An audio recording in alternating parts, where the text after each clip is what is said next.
So to reiterate that, Andrew was elected to the New Jersey Assembly in 2015 as the first Democrat ever to win the 16th district in New Jersey.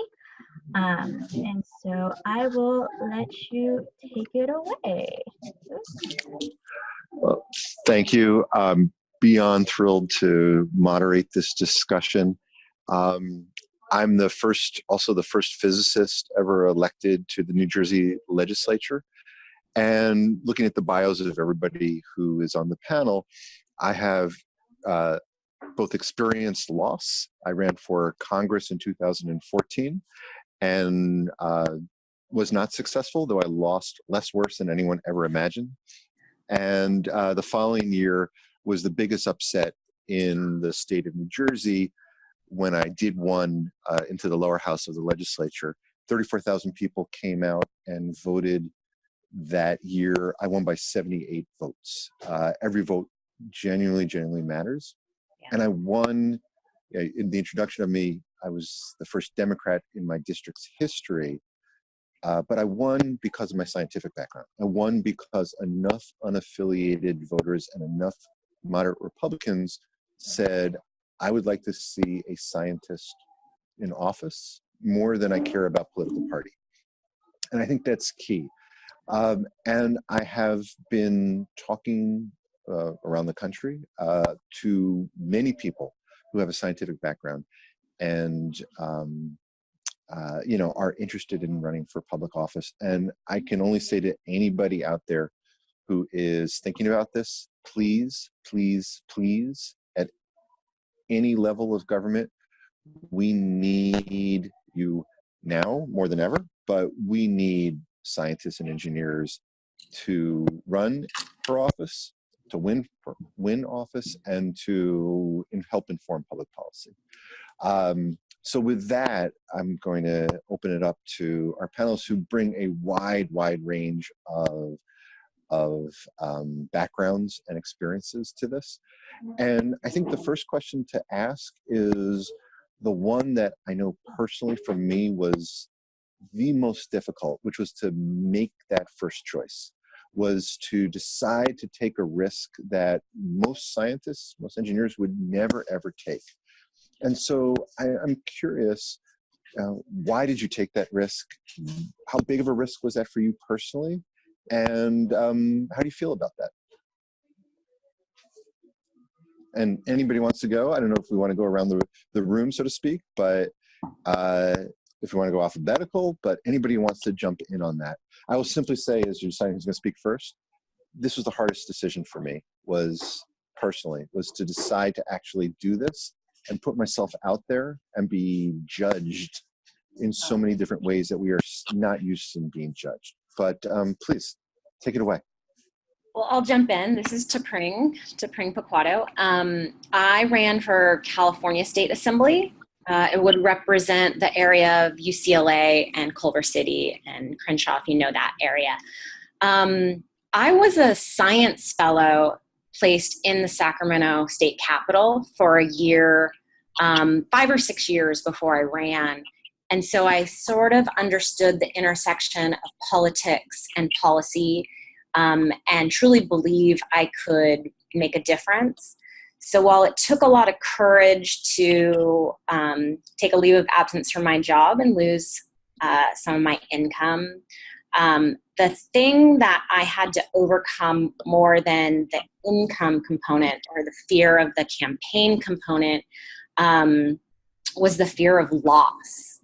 I'm quite successful. I earned a PhD. I work at Rand Corporation. I've had, from an external position, fairly privileged background and not as much loss. And so my husband really emphasized, I need you to be okay, whatever the result. And I took 2 days, actually, to think about what, having never run before and not knowing the process and jumping right in, no endorsements, no request, what that loss would feel like and do to me personally. But I overcame that, and I gained the courage to run. Great. Hi, everyone. I'm Nancy Metayer. Similar, can echo exactly what the previous speaker had said. Yes, fear of loss is very real. I also ran in a very urban area, and what was represented on the dais did not look like what the city looked like in 2019. And I felt that that needed to change. Not one, the minority was now becoming the new majority, and two, South Florida is ground zero for climate change, and my city wasn't taking the proper precautions because we were so far inland. They didn't think that our infrastructure, attacking infrastructure right away wasn't a necessity. And I made sure that that was in the body of my platform, as well as going against the establishment. Everyone would said, you came from nowhere. Who are you? Constantly attacking my qualifications, second guessing. My education was really hard for me. I have a young presence, so folks really underestimated what I brought to the table. So it was constantly, I'm a woman, I'm a person of color, and I'm older than I look. So I had to lead always with that. And secondly, I was not going on the average talking points that my predecessors had were pushing in the beginning. Unfortunately, I did not win my seat, but I came very, very close. I came in second, but with 10 points away from winning the mayoral race. So with that being said, I stayed true to myself. I ran on a platform that was mainly on environmental sustainability and intersecting in our everyday lives, and really having folks really think about climate change and flash flooding and what our city would look like in 20 years, because there was no immediate plan to address that.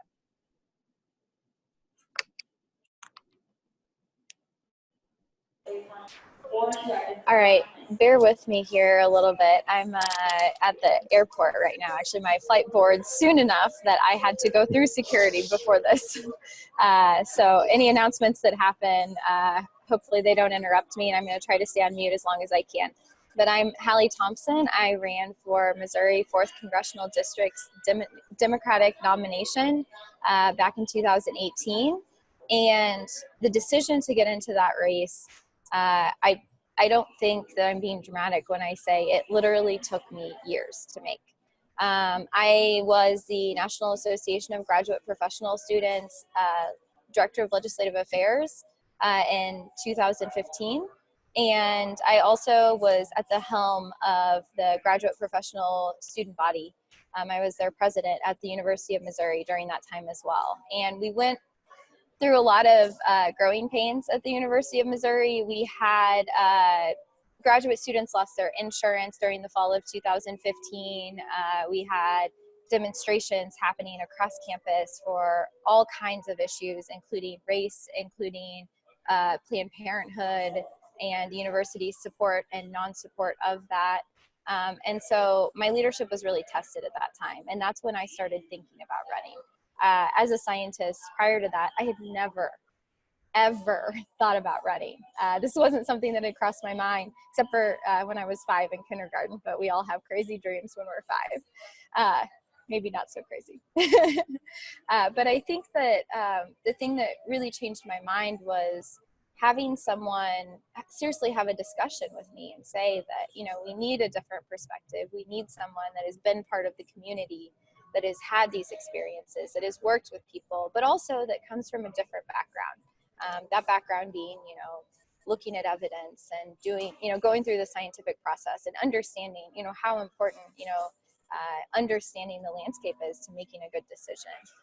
And so I jumped in actually as the second person in a primary for that congressional district, which I find is sometimes even a harder decision than jumping in first, now that I've talked to more candidates.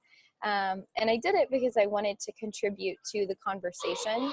I wanted it to be more nuanced. I wanted to cover more important issues for the district, because this is a tough district. I'll talk more about it later. But I do think that we were able to do that. We brought forth this great conversation and talked about issues that we've never talked about before. So I'm really proud of that decision. And as much as I had to sacrifice I'm gonna echo the monetary sacrifice, the family sacrifice. You just don't get to spend time with people. But I got to spend time with thousands of my new best friends. That's what I like to tell people. And with that, you know, I think that I just want everyone to know that this is both the hardest decision I think I've ever made and also one of the most rewarding.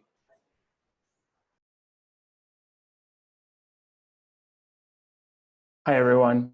I'm Adrian Rivera-Reyes, and I ran for Philadelphia City Council at large. I will say I echo a lot of the sentiment that the previous panelists have spoken about. My decision to running for City Council in Philly, which at large, it's one, you know, and we can talk about this later as well, but it would be a citywide seat, which means that Philadelphia being one of the 6th largest city in the country, I would represent 1.5 million people.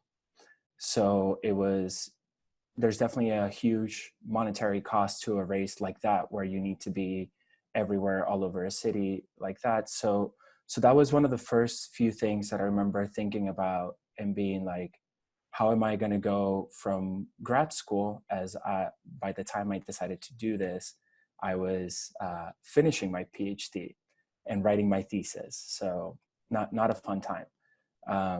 But I remember thinking about that and thinking about the fundraising, and I'm sure we're all going to get more into that as well. But, you know, just trying to be honest and serious with myself and say, how am I going to do this?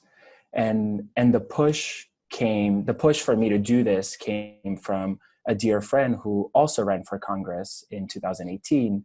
And I worked on her campaign in a voluntary capacity, but I was more the policy person doing policy research for her campaign. And she at the time was a postdoc at Penn.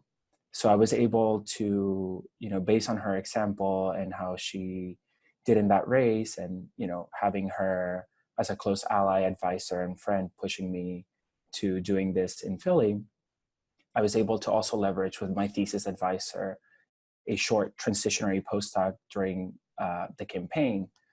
So I wasn't unemployed as well, because otherwise there would have been no feasible way for me to do this.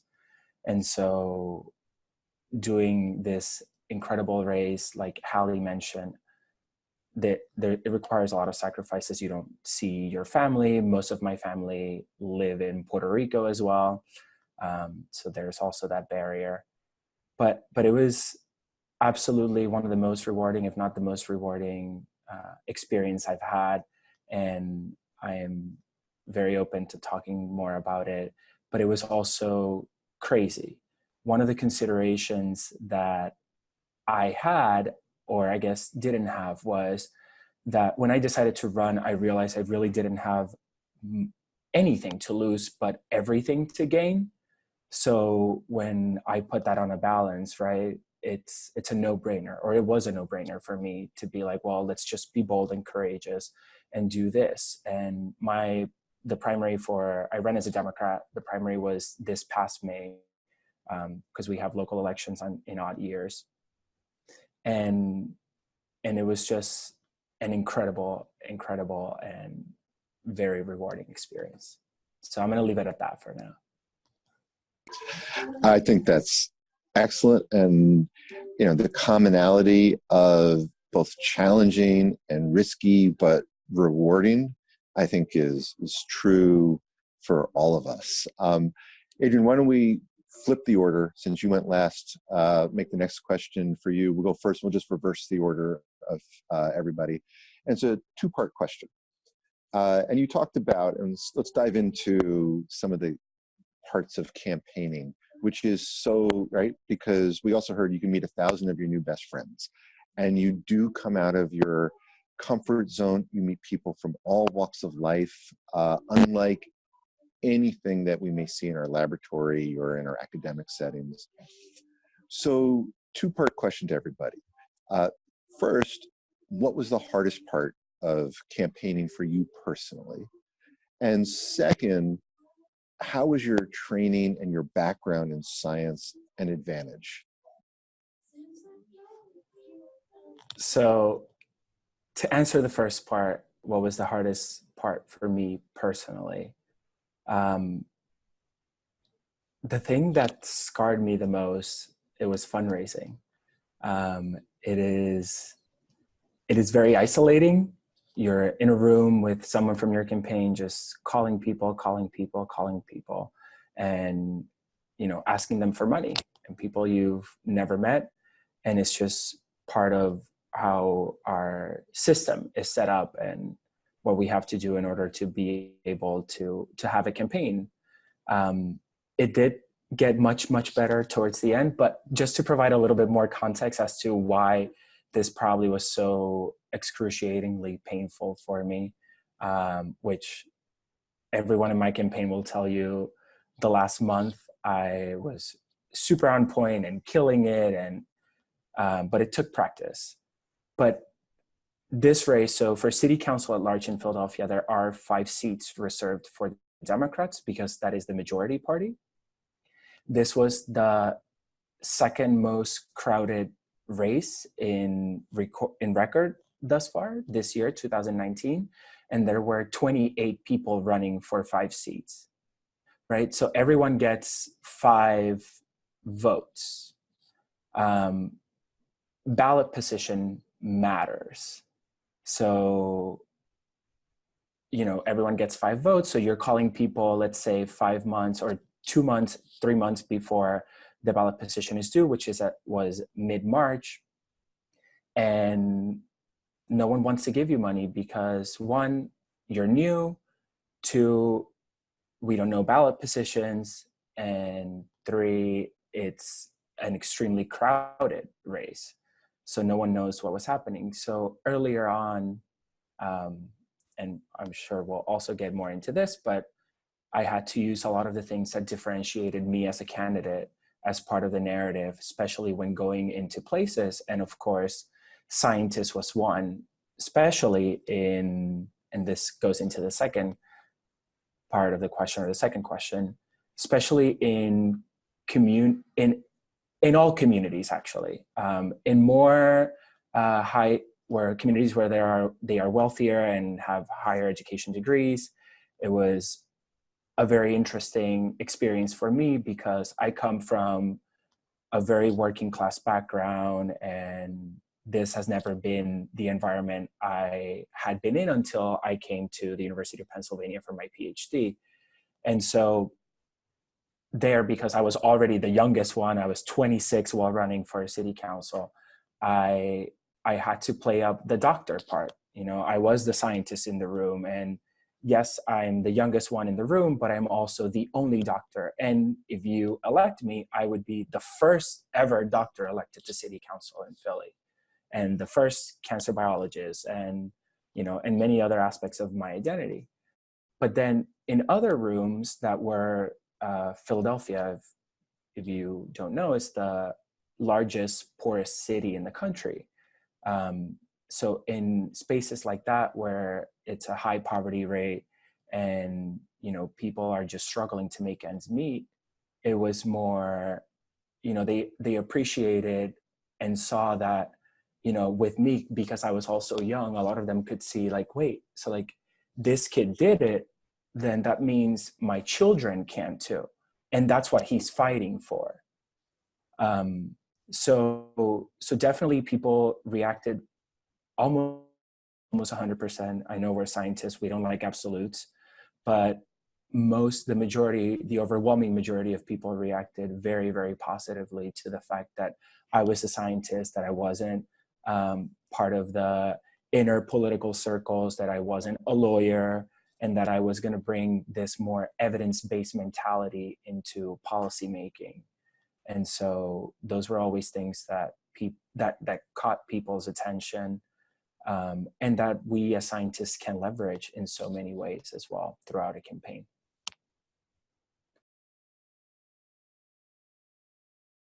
So I guess I'm supposed to go next.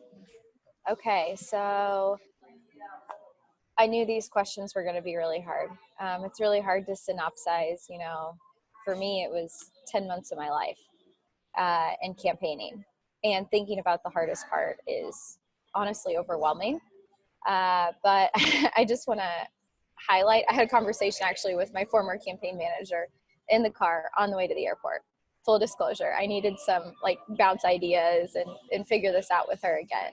And, you know, that was the easiest part of the campaign, was to be able to lean on someone that I had found that was such a good ally.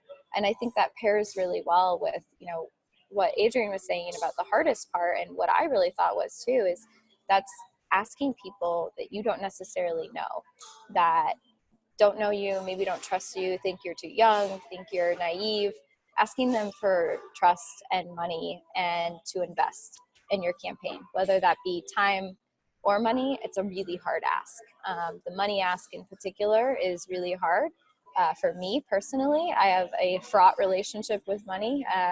Growing up, my family wasn't the wealthiest, and it, you know, still thinking about someone writing me even a $40 check I don't deserve that. You know, I don't hardly know what to do in those situations. And so for me personally, that was something I had to really address. And, you know, I go into those conversations knowing that it wasn't me asking for 40. It wasn't me asking for 300. You know, it wasn't me asking for a person's investment in Hallie Thompson, the person. It was in Hallie, the candidate. It was in this idea that was bigger than myself. So that got me through, you know, those really hard times and through those challenges. And of course, a good team helped. But that and the decisions I had to make along the way, because you can't do everything.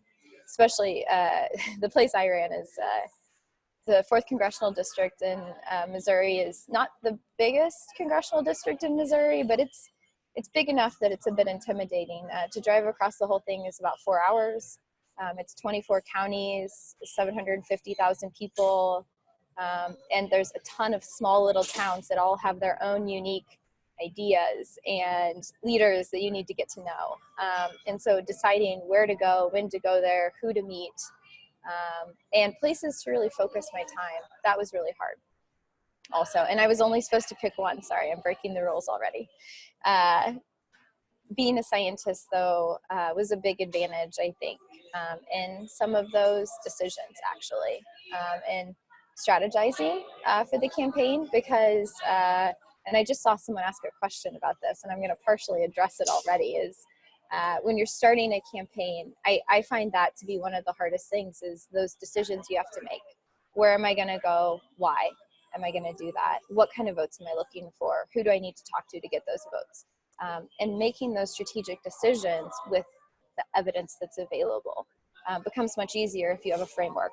And so doing that up front was something that my scientific training and my ability to find evidence, to search and find those articles that talked about door knocking. How effective is it? You know, what does the data say? That was really helpful for me. And also my campaign manager she is a PhD in political science, my former campaign manager. I still call her my campaign manager. She laughs with me. And so those discussions for us were very academic, and they were iterative. I would have an idea, she would have one, and we would hone it over time. And so I think that probably that was the biggest highlight of the training, coming out, an actual, like, classic on the ground campaign reality.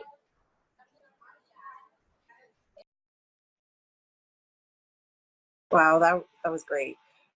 So I'm going to start off with, I'm jealous of you all because you all had over 10 months to really get on the ground and going. My election was a special election. I had 60 days to gain name recognition and to run against 2 former mayors and another well-known individual in the community.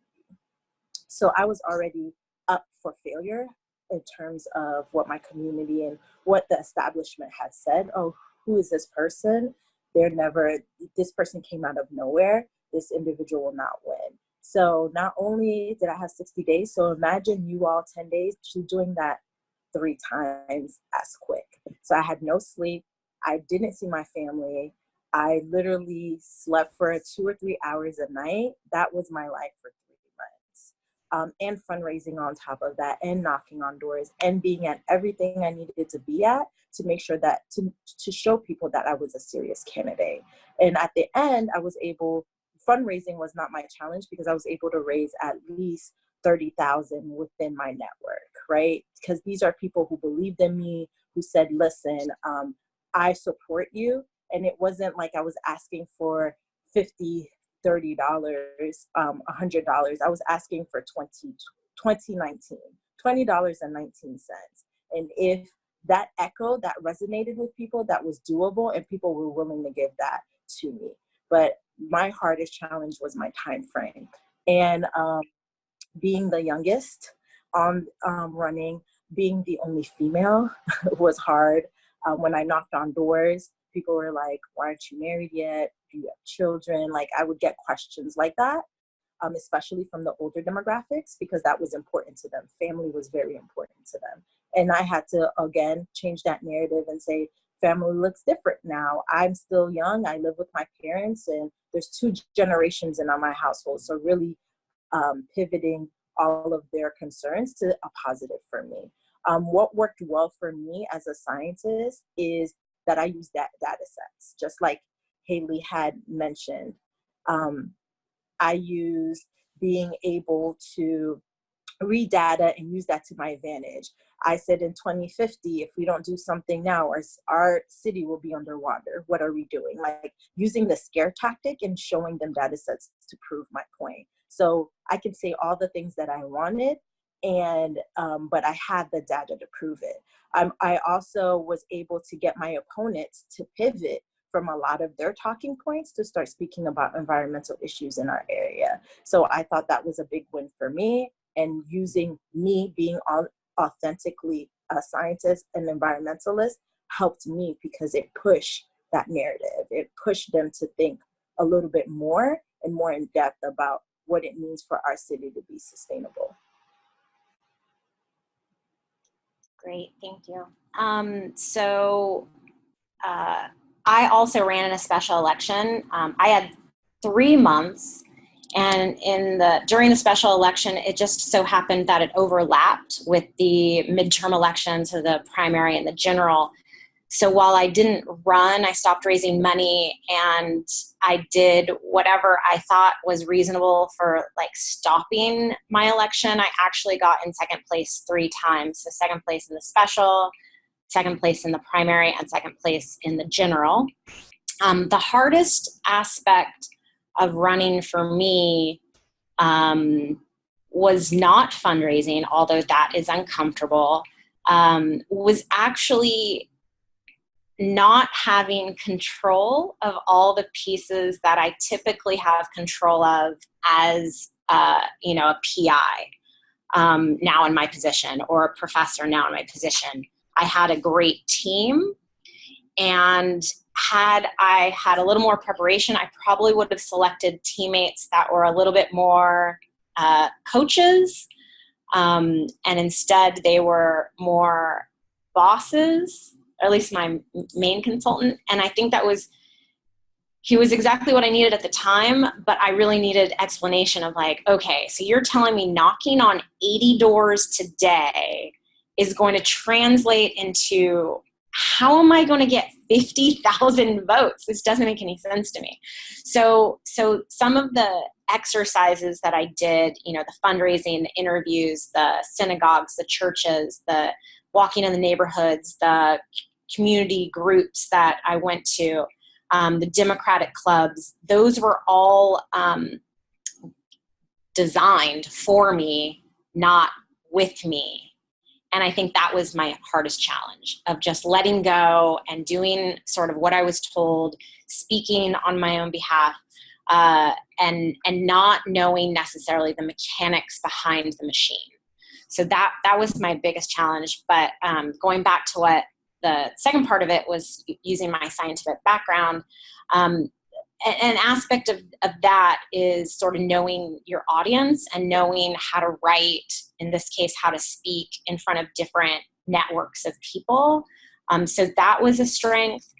Also, I had to do a lot of questionnaires, which I took as a homework assignment And questionnaires give you the opportunity to solicit money from larger organizations like AT&T or Novartis, companies like that. So I was told, or Planned Parenthood, I was told that I was one of the few, if only, candidates that did their own questionnaire. But I felt like those were my words that I was giving to others, and that if someone else wrote them, that I wouldn't feel as accountable at the end of the day if I were to be, if I had the privilege to be elected. And so I took it really seriously. So I think that the ability to write and think critically on questions of importance for a variety of constituent groups was a strength that I brought to my candidacy, that I hope other people will follow in the future, although there is very little time. And I echo the sentiments of the other ones. It's a hardship not getting as much sleep as I typically do, not having free time. I was up at 6 to sleep by 11. I would wake up at 3 to 4 to 5 o'clock in the morning, writing notes, thinking about strategy, and it was 86 days from start to finish. So I carved out 4 hours on Saturday for my friends and 4 hours on Sunday for my husband. And that was the extent of my life for 3 months. It was hard. I hesitate to say this, but after winning, your life doesn't change too much from that either. I'm up very early in the morning and stay up late at night. I also was smiling because I'm less than 3 weeks away from my own it'll be my second re-election, and I fill out my questionnaires and I don't allow anyone else to do it, and it's a homework assignment, and people look at me like, why don't you just let someone else do that? Right. And you just simply can't do that. I completely relate. So let's go into some of the nuts and bolts, and we're talking a lot about the challenges and the feelings that we all face, and the incredible difficulties around fundraising and our time and things like that.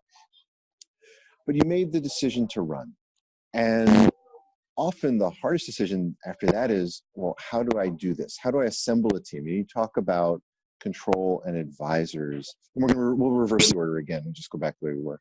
But how did each of you find a team is really the question. And I will tell you, for me personally, in my first one, the one that I lost, I just asked my friends. And that's not why we lost, but I didn't know what else to do. In the second one, I did have professionals. So I don't know for each of you, but how did you find your team? Were those good choices? How did you take that first step into, it's actually time to run a campaign? So I'll start. So I had what I consider a large team. I don't know. I'll tell you my team members. First person that I hired was my fundraiser, because everyone said fundraising is the worst. She's awesome. She is still my friend today. And she was my lifeline, very first person. Second person, the same day, as recommended by her, was my treasurer. Treasurers keep you legal and compliant. And again, it was a special election, so there's a lot of compliance. And money was coming in so quickly that those two worked together. So once I found my fundraiser, Leslie, she pretty much helped me find the rest of my team. So the next important person that you're supposed to probably get first, but I didn't have that experience, is a consultant, and they're supposed to have an overarching picture of what your candidacy would look like and give you all the tips and strategy. That person actually took me about 3-4 weeks. I had a person, I felt uncomfortable with him. So that was my first hard choice as a candidate, to let that person go and look for another person. But I had roughly 3 or 4 days between letting my first consultant go and hiring my second consultant. And I frankly went with who the community, my fundraiser, my treasurer, and one great mentor recommended, because they understood a little bit more of the dynamics of my race. And that consultant was known for my branding consideration. The last person, and probably the most important in my race, my right-hand man was my campaign manager. And again, lifeline, just like my fundraiser, every day I was on the phone with those two people. And then in the middle of my campaign, I made the executive decision is that I understand others know me as a good speaker. I'm very comfortable public speaking, but I didn't quite know my story. And so I had these business resume type of presentation style, and I actually hired a communications consultant to make my stump speeches more fluid. So she was great, and I still talk to her today. So those were part of my team. I feel like it made me professional. And then I had a informal, unpaid network of mentors that, again, were my lifeline. They understood the city. They understood the campaign dynamics. They had been elected officials before. And I think all of those people together made me a success. It's great. I'll go next. So I come up from a background of organizing. So I'm a community organizer by trade. So a lot of the folks who are around me, who supported me, were folks that I've done work with throughout the movement. So these are folks who helped organize during the Andrew Gillum campaign, and they did it on their own time. So the person who actually convinced me to run, who was my campaign manager, was actually someone who helped on the ground battlefield in Florida for Andrew Gillum. So he convinced me, and I was like, well, if you're convincing me, then you're going to take the honor of managing my campaign. So he was voluntold that he was going to be my campaign manager. And then I had folks so on my campaign, I focused more on digital outreach and comms. So it was a 60-day race. I wanted folks to know who I am. So that was a lot of digital strategy, making sure that I was on everything, anything, Facebook, all of social media. So whenever someone logged on, they saw me. So it was really important that I had a strong comms person. And that was actually a friend of mine who we organized together on our free time, and everybody on my campaign, they walked in knowing that I may not have raised enough money to pay them. So they did this all on a volunteer basis. So my comms person came in, did an amazing job. And then my field person is someone that I did work with at the YMCA who loved organizing, loved talking to people, loved cutting turf. And so I trusted them because that was not my world.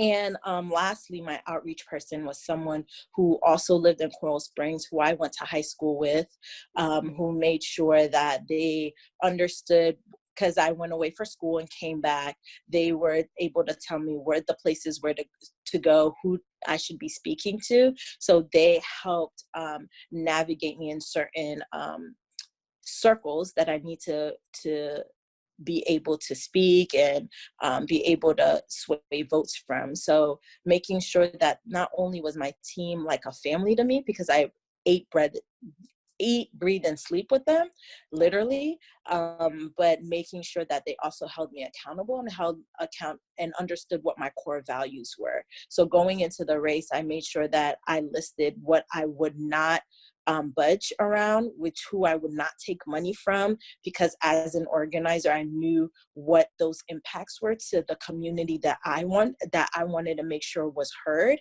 and represented as someone, if becoming mayor, that they were also respected, and I took their voice into consideration as well. So I made sure that money and certain people that our values didn't align, I just kept my distance, and they understood that. So making sure they knew my core values, making sure that they understood that I may not be able to pay them, and making sure that, at the end of the day, if this doesn't happen for me, that we could still be friends. So that was really important to me when picking a team.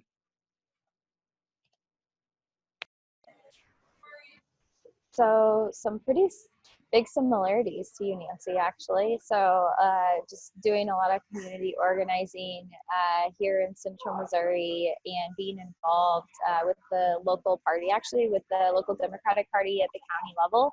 When I first decided to run, being involved with the campus community, being involved with elected officials that I had knocked doors for in 5 and 10 years before increments, having connections with fellow students that I'd led with fellow professionals that I had worked with for different initiatives, ballot initiatives. I worked to collect signatures. It's kind of funny how things come together. But all of those connections served me so well in getting my team together. It actually, now that I'm thinking about it, came together rather organically.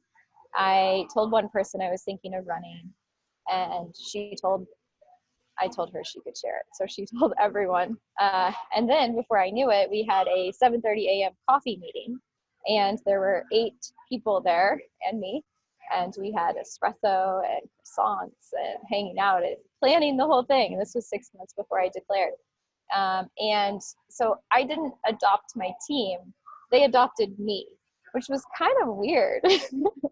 But it still kind of gives me chills, you know. I have this feeling of they trusted me so much, you know, and they believed in what we were trying to do so much. I still can't talk about my campaign as me. I have to talk about it as we, because they're just beautiful people that did so many amazing things along the way. And, you know, I want to highlight a couple in particular that I thought were really important. Is campaigns are communication. I mean, that's basically what it is at its core, right? You're trying to tell people what you stand for, who you are, what you want to do, and you're trying to learn too, right? You're trying to both give and take on the campaign trail. And I think my campaign manager in particular did a wonderful job of allowing me to be able to talk through what I was learning whenever I was out in, you know, 18 of the 24 counties in 1 week.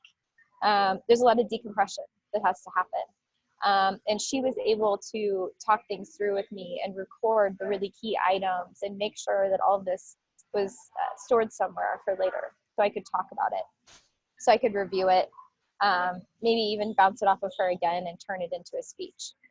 She was also my speechwriter because she has many, many talents. But my other 2 most important staff members, team members, I think were one, my media manager. Absolutely 100% couldn't have done it without him.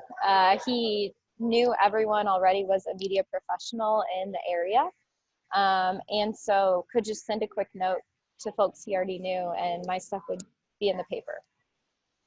So I think the biggest piece of advice from those connections in particular is these are people that already knew the area, right? They're not political consultants from, you know, wherever, name it, not from Missouri, coming in and telling us, here's what you do in Missouri. One of the problems is, you know, when you have people come in from the outside like that and the candidate doesn't have the time, you know, to say, no, I know my state, let me help you. Decisions get made that aren't necessarily the best or the most strategic. And so I just really trusted, you know, the folks that I knew the area. And then the third person I want to talk about is my field person. And also he did compliance. And part of that was just basically, he was all data management on the campaign. So he did cutting lists, keeping track of who's knocking where, distributing lists, and then also making sure that we were like following the detailed like laws of the FEC and making sure that, you know, when we're reporting based on the policies that we set up 6 months ago, right? You know, are we doing exactly what we said we were going to do? And if I called him and said, how's it going? What's the report looking like? What's the status? He'd be super honest with me. And so another really important piece of how I built my team is anyone could call me anytime. If I'm in an event, obviously I'm not going to answer, but I'll give you a call back. And same for my campaign manager. Emily and I kept open lines, and we were a team of mostly women who were also friends. And so we communicated so openly about like the really hard things, or something goes wrong, you know, we're in it together. And to be totally honest, the only thing I would change is I would have way more people It's always hard, right, to get people to sacrifice time and to do this crazy thing, especially when most of your friends are, you know, scientists or science related, and they're like really happy with what they do already. But yeah, more people would always be helpful, and more really passionate, driven people, just like the ones I worked with.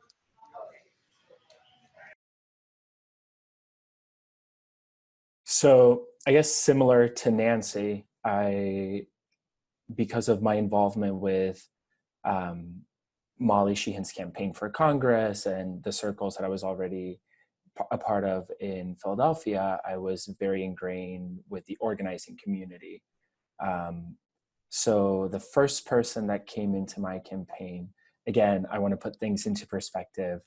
At the time that I was looking for people, there were rumors of about 40 people that were going to run for city council at large, right? So, and that's, you know, at the same time, we have judicial races, we have the mayor, and then different, you know, Court of Common Pleas, and there was another court as well. So it was the city commissioners, everything. It's all, everything that's local, city and county was happening at the same time. And so there was definitely an exhaustion from a lot of people, especially people we were trying to fundraise from. But the first person that came into my campaign was from the organizing community. And he had just graduated from college, a lot of energy, young, and was the first person to say, look, I believe in you. Like Hallie was mentioning, most of my friends were doing their PhDs, they're scientists, and they were like, we'll help you, but like, we can't, you know, be a full-time staffer. It's just not feasible. So I brought in Austin, and you know, we muscled through it for a while. Again, everyone in this specific race and the monster that is Philadelphia was waiting for the ballot position to happen. And so I definitely had a lot of things about my identity as, you know, as a scientist, as the youngest person, as an openly democratic socialist, as an LGBTQ person, right? Had I won, all of those things would have been a first for Philadelphia. And so I had very, you know, being Puerto Rican as well, Philadelphia having the second largest Puerto Rican community out of any city in the country, there was a lot of intersectionality that my candidacy presented. And so leveraging that attracted a lot of people. But once the ballot position draw happened, more people came into the campaign because you know, I was lucky, and I was the person who drew the #1 ballot position. And so before that, I had people who were helping me from the very beginning, but I wasn't able to hire and pay them. And then they were able to come in. And so my team assembled basically my full team, the team that I had at the end came up in the last 2 months. I was very lucky to have people like Molly, and Molly had introduced me to many people, including Amanda, who I need to talk about. She was my fundraiser treasurer also, and she was incredible. From the very beginning, even before announcing, she was helping me, connecting me with different unions and whatnot, and making sure that I had that opportunity. And then towards the end, that's why I also got better at fundraising, because I had Amanda full-time, and I was able to get those call lists and have a staffer do that with me. But I basically assembled this, what I would always call, it was somewhat of a ragtag team of very interesting people. Myself and the person who became my campaign manager and my communications director, who were crucial, were also queer folks, and queer folks of color as well, in a city that's already 60% people of color. It's a majority minority city. And people who had been involved in local elections and elections in Philadelphia and the surrounding area. So while my fundraiser, Amanda, was fundraising for me, she also had the mayor's reelection as part of her portfolio at the same time. So that was also very helpful. And yeah, it was just an incredible group of superhumans, literally. These people all brought something very, very different to the table, things that I myself, of course, wasn't able to bring, but also things that complemented itself. And we just muscled through it and were able, you know, out of the 28 people that actually got on the ballot and ran towards the end of the primary, I lost by 2%. I lost by less than 9,000 votes in a city with 1.5 million people. And so it was very, very close. And also doing a grassroots movement, right? Knowing my communities and my people, like Nancy was talking about, is I wasn't taking any, what we call nowadays, big money. And so it was all, you know, because I was 26 at the time, I was asking for $26. And then it so happened, similar to what Bernie Sanders, AOC, did, I turned 27 3 days before the primary. So then for the last 2 months, we were asking for $27. And that was kind of how we did it. And when you look at the distribution at the end, I was the candidate that I think it was 21 or 22% of all of my fundraising came from people who donated $50 or less. So it was a lot of people that were interested in giving to the campaign. And this was because of our communication strategy, because of our digital strategy, you know, because of these wonderful superhumans that came into the campaign. So yeah. Excellent. Okay, so Adrian, you're up again. Maybe a bunch of quick questions now for everybody. So having been through all of this, will you run again for an elected office of any kind? And of course, why or why not?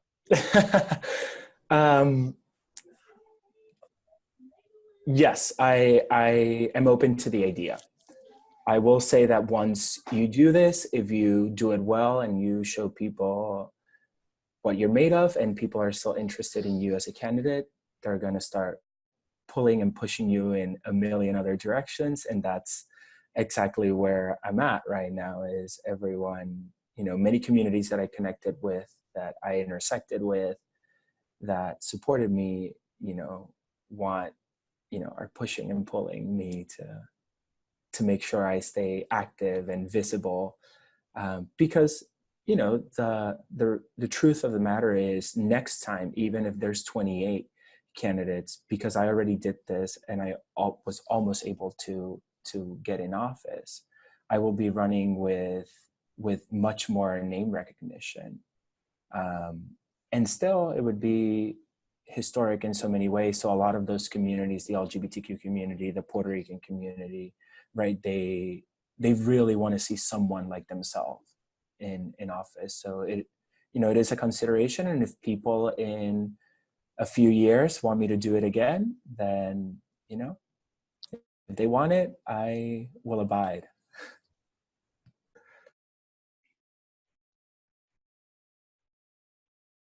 I'm going to keep this short. I might get kicked offline here in just a second.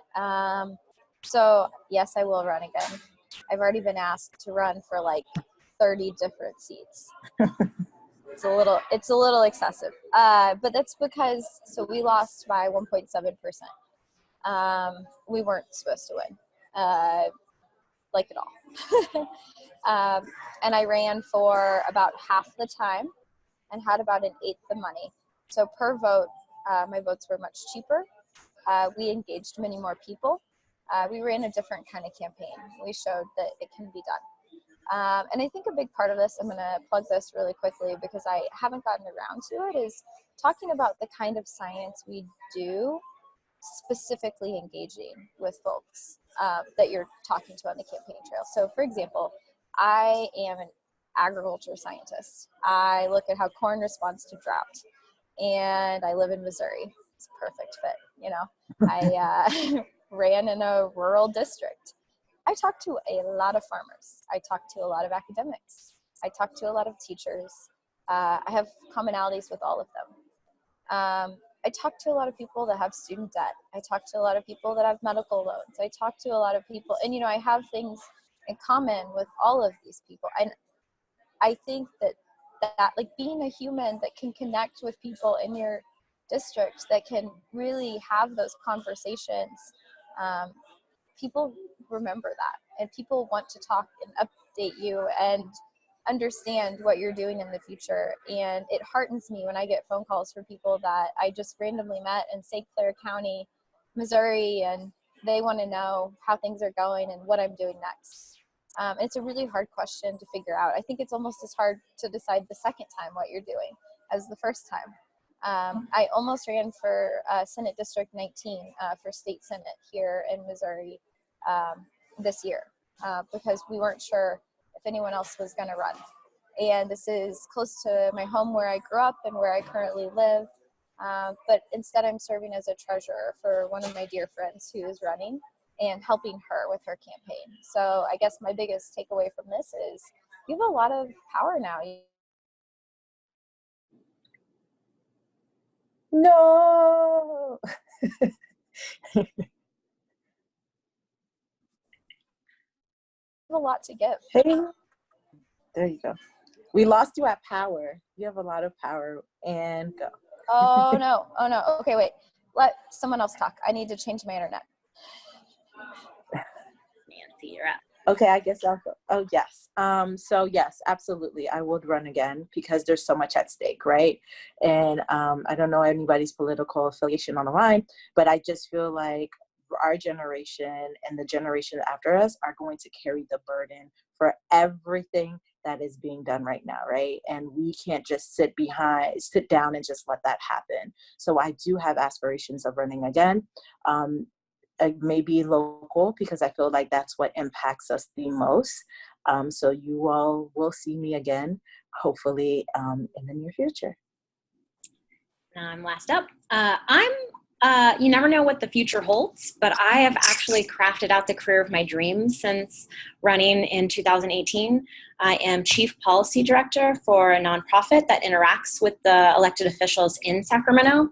And I help advise on many bills passing through the legislature. So I love that. I'm also a professor of ethics and policy design.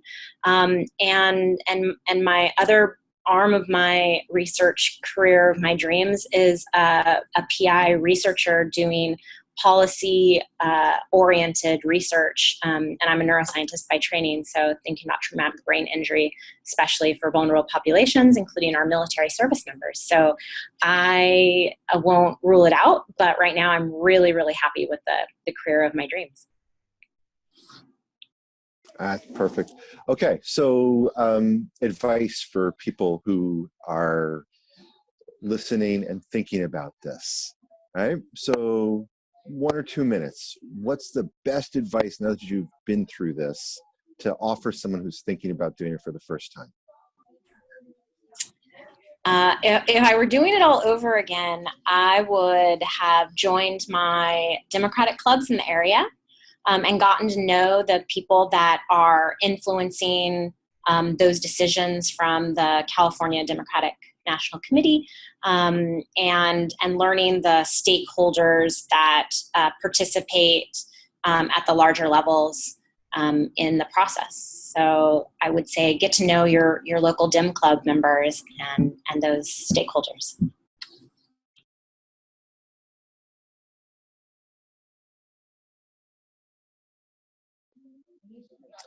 Nancy, I think you were next. Yes, sorry, I was trying to tap mute. I have no regrets. The best advice I would give is just run as you are, unapologetic. Be you 110%. If you feel like, for example, me, I have locks. So I've gotten many comments about the way my hair looked. And I said, because it may piss off a lot of people, I wore them out a lot of times just to get that reaction from people and let them know that this is who I am and I'm unapologetic. So be you, be boldly you, and know your core values and stand true to your core values.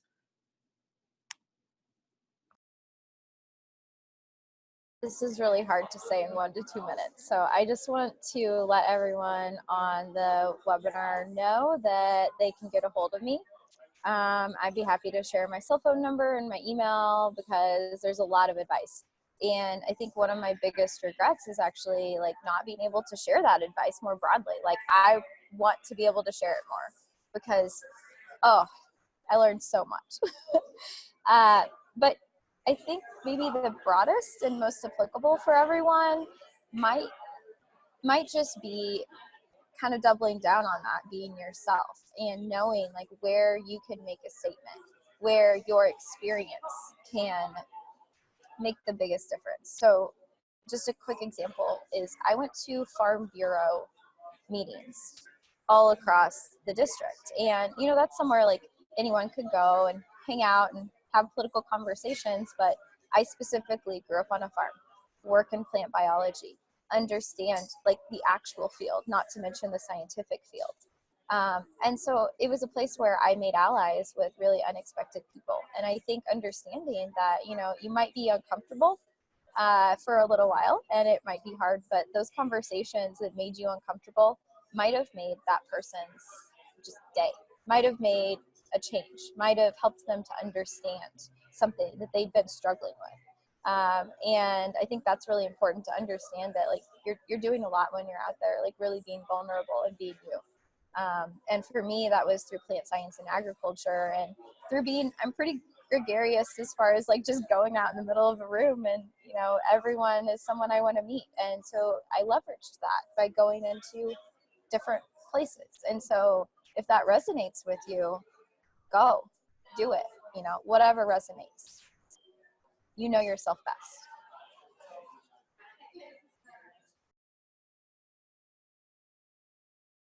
I will say that Hallie does mean that about sharing advice, because Hallie was one of the people I was able to hop on the phone before I had even announced my candidacy.